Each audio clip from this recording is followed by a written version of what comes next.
Hey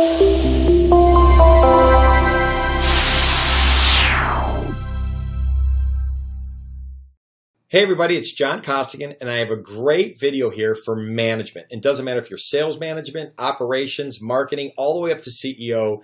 I'm going to tell you a story. And the reason why I say CEO is I just spoke last week to 7 CEOs. I'm part of a Vistage speaking group as well. And I spoke to 7 CEOs, and I've always said that the cool thing about talking to 7 CEOs is these men and women, they're CEOs. And it's kind of neat when you get that audience, right? And you get them for 3 hours. So I'm going to tell you where they start looking at each other going, holy cow, this story is really hitting us in terms of how we're looking at our organization. Okay, so let me tell you the story. It's called the fish story. And what the fish story is this, and maybe you heard it. If not, stay with me because maybe I'll add a couple wrinkles to it. But the fish story is this. Your fish are your salespeople, right? Those are your salespeople and they're in the water. Well, the water, that's you. You control the water. You can control the stream. You can have the water meander. You can have the stream meander and turn or go fast like a waterfall, slow down to a trickle.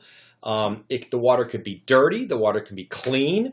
You control all of that, right? So as managers, you control this, and then you have your fish. So you're going to control the fish too. So for example, if you want to take plant food and put it right over here on this side of your stream, well, then the plant food might be your comp plans. For example, if you had a comp plan that said that, the more that they sold, once they got to a certain part, then they got their kickers and they went, now 110% a goal, 120, 130, and then their commissions might go from 20, 30, whatever that may be, right? That's the plant food, right? You can also have spiffs, sales contests, and that will drive all the fish to that area where they know they're going to make the most money. I mean, it's real simple. The fish are going to go where the food are at. Sales reps, for lack of a better term, they're kind of coin operated, right? You put the coin in, this, you know what you're going to get, right? Well, same thing here. You put the food here, they're going to go there. You put the comp plan, you put the money here, they're going to go there, correct? So there's no secret there. Well, one of the challenges that I see with a lot of companies is management is muddying the waters. And let me give you an idea what muddying means. The people I was talking about here, when she was telling me the story, she said, let me give you an idea what muddy means. We have everything in Salesforce here. And this is one of the larger software companies here in the Carolinas. She said, we have everything in Salesforce, all of it.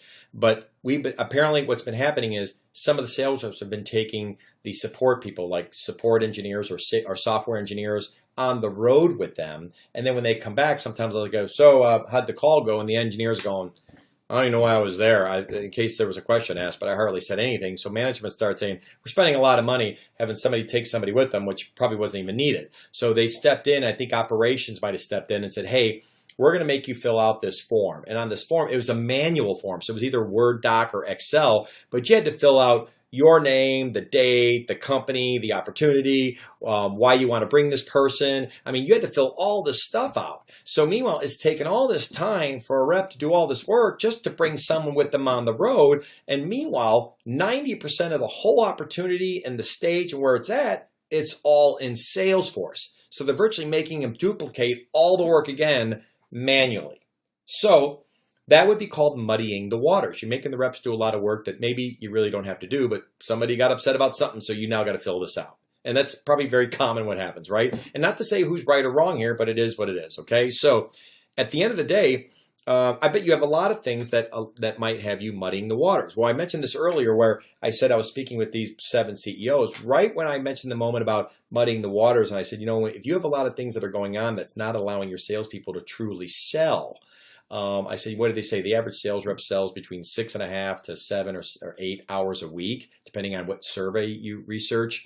I said, you start doing stuff like this, you're going to start knocking those numbers down. It's going to be harder for them to make their numbers. Well, that's when these 2 people, actually it was Rob and Bruce, their names, they both kind of said something, and I kept speaking, and I kind of waited for an appropriate break, and then I said, hey, I noticed you 2 guys, you'd said something. What'd you mention? They go, boy, we're muddying our waters. And I said, really, how? And of course, when you're in a small, intimate session like that with 7 people, and I got 3 hours with them, we start drilling down, and they start voicing their opinions. The next thing you know, the whole room lit up with what they're all doing in their organizations as well.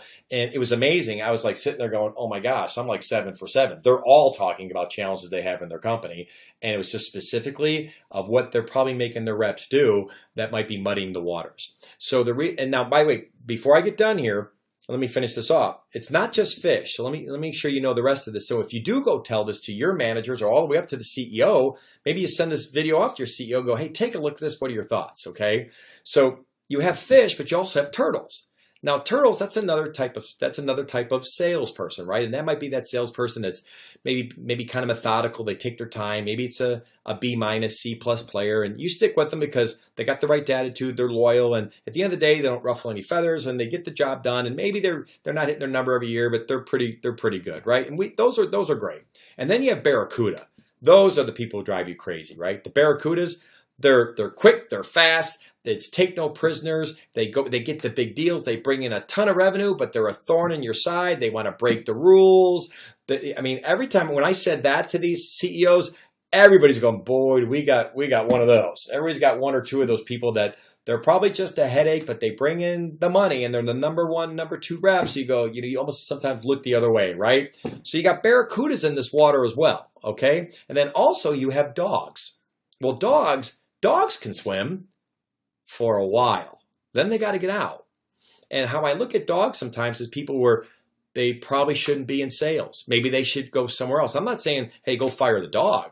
But, I have a story of my next door neighbor worked for the Ball Corporation in Muncie, Indiana years ago, and they were going to let go of the salesperson that they had in the organization. They were about to fire him, and he liked the person so much. He said, let me talk to him. He had this great interview. They went out to lunch, and they had an interview, and he really got to know him, and he came back. He goes, I don't think you ought to be in sales. I think you ought to be over here. This is really your skill set. So they put him into customer service, and as he was telling me the story, he said, John, that was like 8 years ago. He now is the vice president of all of it. He runs all of it, and he's phenomenal at it.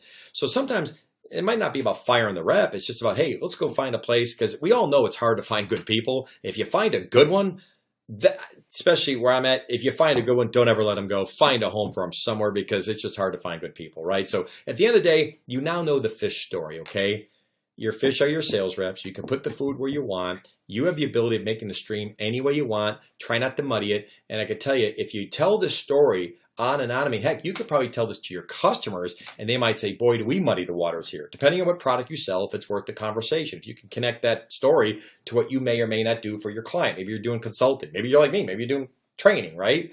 So at the end of the day, hope you enjoyed the story. I hope it really helps your company and maybe gives some people some clarity where you can start to say, hey, let's write down the top 3 or 4 things on a whiteboard of how we're muddying the waters for our salespeople. I think it's going to be a good story for you. Good selling. Take care. Hey everybody, John Costigan here. The toughest part to any sale is getting in the door, right? Tell you what, click on the URL below this video or go to costigantraining.com/free week. Take the first step of solving this huge problem of getting in the door. It's 5 days, 5 clips, less than 5 minutes. Click on the link. We'll see you in a few seconds.